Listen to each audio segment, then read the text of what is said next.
মক্কায় ইহুদিরা এসে দল পাকালো, চল মুহাম্মদকে আজকে প্রশ্ন করে আটকায় দিল। কি প্রশ্ন করবি? ইহুদিরা বলে এমন প্রশ্ন জানা আছে এগুলোর কিছুই মুহাম্মদ জানে। ইহুদিরা এসে হাজির, মুহাম্মদ আমরা কালিমা পড়ে মুসলমান হব। আল্লাহ রাসূল তো মহা খুশি, তাই আসো, তবে শর্ত আছে। কি শর্ত? 3টা প্রশ্নের উত্তর দিতে পারলে লাইন ধরে আমরা সব কালিমা পড়ে ফেলব। কোন 3টা প্রশ্ন বলো? তারা প্রশ্ন শুরু করলো। প্রশ্ন নাম্বার 1, মা হুয়া রূহ। মুহাম্মদ বলো তো রুহু কারে বলে?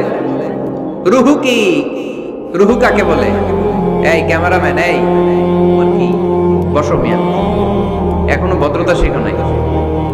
আলোচনার মাঝখানে এদিক দিয়ে উঠবে ওদিক দিয়ে উঠবে, চপ চপ চপ, কথা নেই, বসো। কেউ উঠবো না, ক্যামেরাম্যান, অতিথি, সভাপতি, কোনো কথা না। আলোচনার মাঝখানে no one is allowed to talk or to make any disturbance.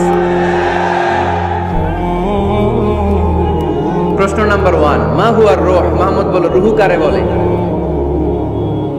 এই যে রুহু, এটা দেহের মধ্যে ঢুকলে মানুষ নড়ে চড়ে, অ্যানিমেশন, জীবন্ত প্রাণবন্ত, আছে না নাই?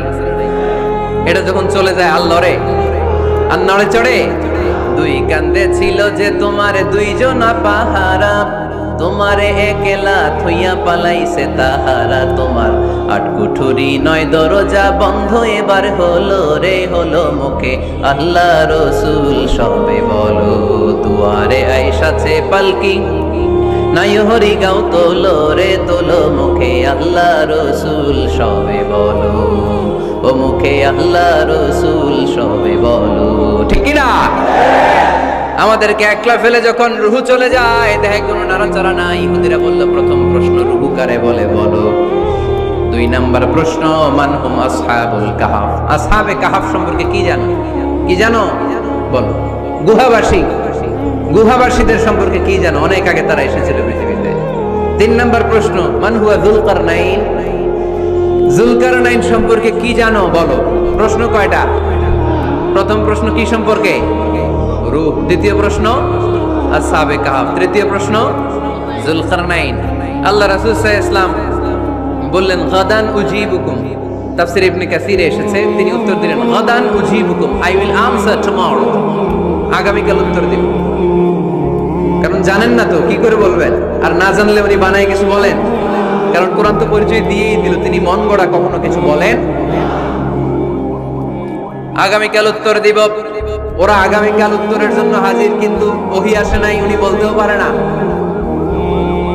বিশ্বনবী আবার বললেন গাদান উজিবুকুম, আগামীকাল দেব।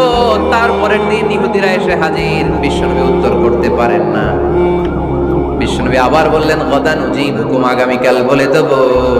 আগামীকাল ওরা এসে হাজির, তৃতীয় দিনও তিনি পারেন না। এসে হাসাহাসি শুরু করছে, এই মক্কার লোকেরা দেখো, এই লোকটা এতদিন তোমাদেরকে ভুল বুঝাইছে। এই লোকটা এতদিন বলেছে তিনি নবী। তিনি যদি নবী হতো তিনি তো প্রশ্নের উত্তর করতে পারতো। পারে না কেন? পারে না কেন? এটাই প্রমাণ করে তিনি নবী নয়। তিনি যদি পারতো উত্তর দিয়ে দিত। আপনারা এদিকে তাকান কেন? ডানে কি অ্যাম্বুলেন্স যাচ্ছে? তো আপনাদের কি হয়েছে? আপনারা এদিকে তাকান। তিনি যদি জানতেন তাহলে তো উত্তর দিতেন। পারেন না কেন? 3 দিন 4 দিন, আহা, নবীও লজ্জায় অসহায়, উত্তর দিতে পারেন না। টানা 15 দিন। টানা কয়দিন? ওহী আসে নাই, নবী উত্তরও দিতে পারে না। আল্লাহ রাসূল সাল্লাল্লাহু আলাইহি ওয়াসাল্লামের জন্য এত বিব্রতকর পরিস্থিতি আর কখনো ছিল না। তিনি বারবার বলতেছেন কালকে বলবো, কিন্তু উত্তর আসে না। এর কারণ নবী ইনশাআল্লাহ বলে নাই। কি বলে নাই? নবীর মাধ্যমে, আমার পেয়ারা নবীর মাধ্যমে আমাদেরকে শিখানোর জন্য আল্লাহ 15 দিন ওহী নাজিল বন্ধ করলেন। চিল্লায় বলেন কয়দিন? এরপর আল্লাহ কোরআনের আয়াত নাজিল করলেন, ওয়ালা তাকুলান্না লিশাইইন ইন্নী ফাইলুন যালিকা গাদা ইল্লা আইয়াশা আল্লাহ। নবী গো, ভবিষ্যতের কোনো কাজের ব্যাপারে যদি কাউকে ওয়াদা দেন, ওয়াদা দেওয়ার আগে অবশ্যই ইনশাআল্লাহ বলে দিয়ে। নবীর মাধ্যমে আমরা শিখে গেলাম না? এবার আল্লাহ 3টা প্রশ্নের উত্তর জানাই দিলেন। ইয়াসআলুনাকা আনির রূহ কুলির রূহু মিন আমরি রাব্বি ওয়া মা উতীতুম মিনাল ইলমি ইল্লা কালিলা। দ্বিতীয় উত্তর জানিয়ে দিলেন আম হাসিবতা আন্না আসহাবাল কাহফি ওয়ার রাকিব কানু মিন আয়াতিনা আজাবা। 3 নম্বর প্রশ্নের উত্তর আল্লাহ সূরা কাহফে জানিয়ে দিলেন ইয়াসআলুনাকা আন যিল কারনাইন কুল সাআতলু আলাইকুম মিনহু যিকরা। আল্লাহু আকবার।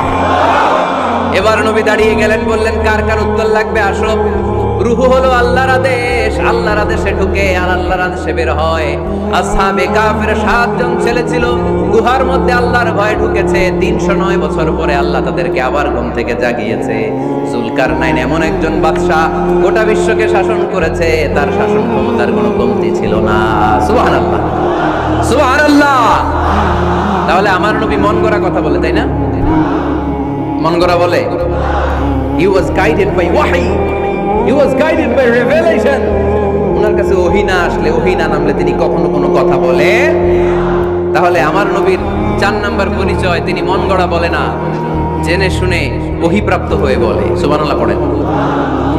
এরপর কোরআন আমাদেরকে জানালো নবীর 5 নাম্বার পরিচয়, আমার নবী হচ্ছেন দিলদরিয়া, রহমতের নবী, দয়ার নবী, মায়ার নবী, ভালোবাসার নবী।